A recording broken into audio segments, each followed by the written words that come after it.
Hello, I'm Shane van der Vostenbosch. I'm the author of the Rotten Food Cookbook. Hopefully you've all got a copy of it now. If not, you'll have one by the end of the time I finish talking. My apologies, first of all, for not being there. I'm going to be down at Fine Food down in Melbourne at a trade show, but I really enjoy my time presenting to you guys. It's a fantastic course that you're doing there. What I really like about what you're doing there is some of the experiments, and I'll talk about that and why that's important in a minute. But before I do, I just want to talk about why I wrote the Rotten Food Cookbook. As you have a look through it, you'll see that it's got lots of recipes in it, like puking duck, beef boganoff, shepherd's die with E. coli, flour mash. They're all real recipes which will give you food poisoning. And the reason why I wrote it was because I was trying to talk to people within the hospitality industry about food safety.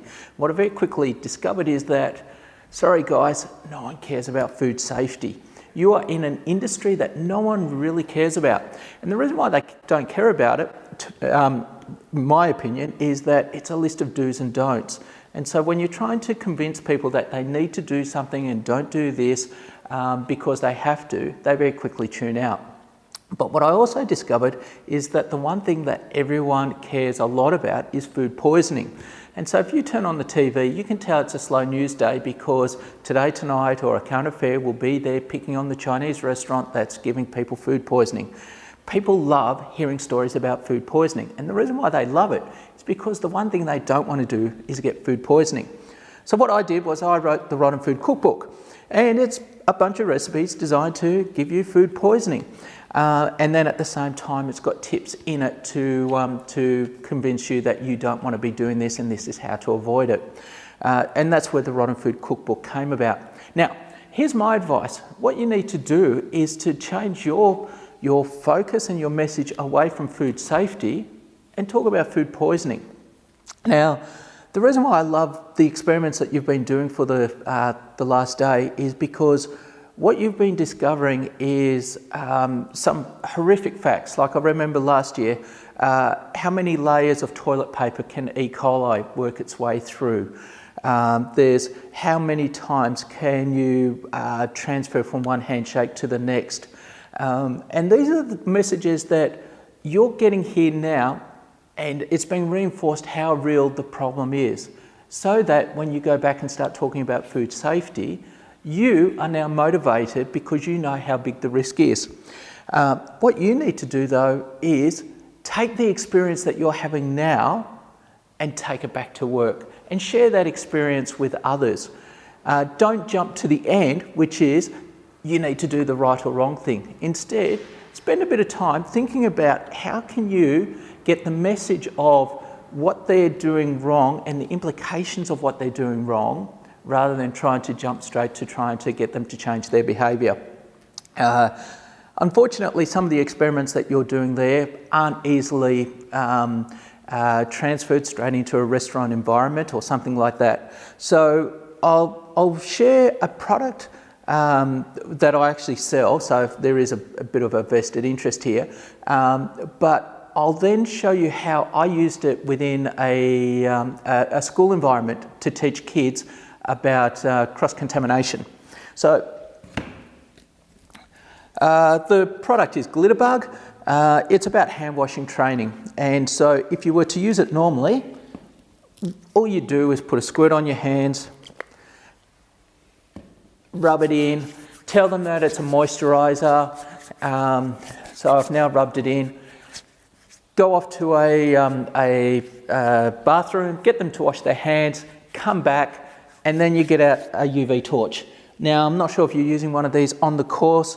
They did last year something similar. And so when you shine it on your hands, everything that glows is where they've missed. Now, that on its own is an awesome training exercise. My recommendation is before you even talk about hand washing training, get them to do that test, because what you've now done is demonstrated to them that they don't know how to wash their hands. Once they know they don't know how to wash their hands effectively, then you can teach them how to do it effectively. Unfortunately, most people that I've seen do hand washing training just jump in and say, this is how you're meant to wash your hands. And we all know how to wash our hands. We've been doing it since we were 2 years old. So no one bothers listening. But once you demonstrate that they don't, then they might start to listen. But what I did was I then took some of the Glitterbug potion, and I got some chicken, some breast chicken. I fried the chicken up beforehand so that most of the bacteria is killed off. And then I went into a school, and I put a Glitterbug potion on the outside of the chicken so that it was once again wet, and I got a chopping board, put the chopping board down, picked up the chicken, put the chicken on the chopping board, cut a bit off, put it into the frying pan. Frying pan's off, but it was just the fact that what I'm doing is showing them, if you were producing a Caesar salad, chicken Caesar salad, then the first thing you'd be doing is cutting up the chicken. Then what I did was I just got a lettuce, and I picked up the lettuce, put the lettuce down on the chopping board, broke it up a bit, put the lettuce in a bowl.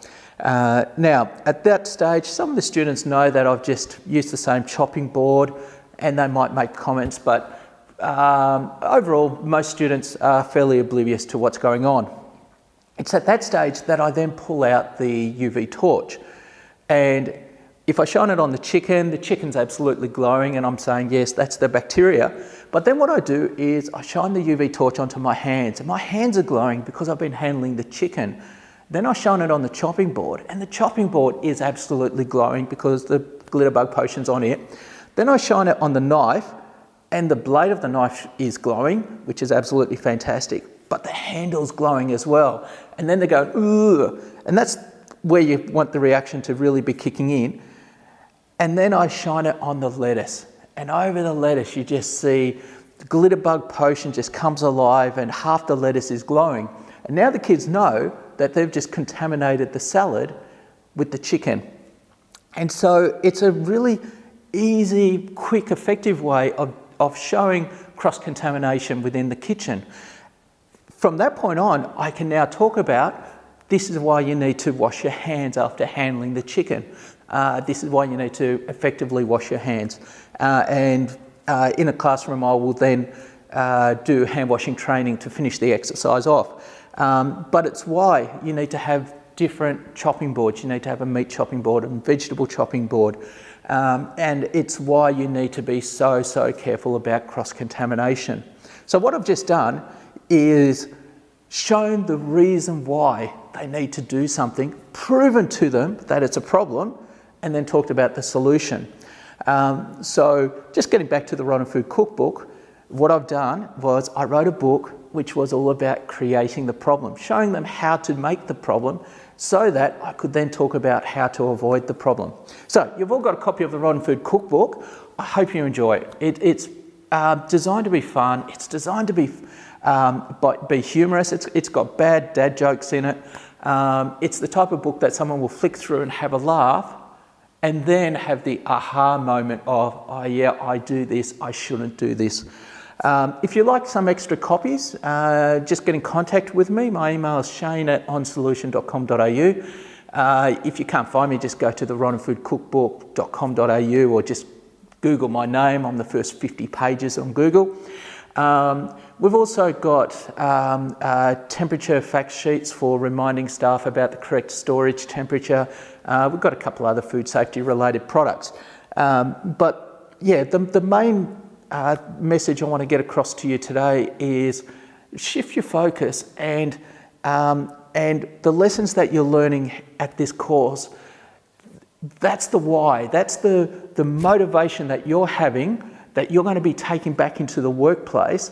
And what I'm saying is, don't forget about that motivation. You need to capture the reason why food safety is so important, and it's about food poisoning. It's about the horror story of how many layers of toilet paper will poo get through, why you have to wash your hands, why you need to avoid cross-contamination, because you make people sick. And that's going to destroy your reputation, it's going to destroy your company, it's going to destroy lives.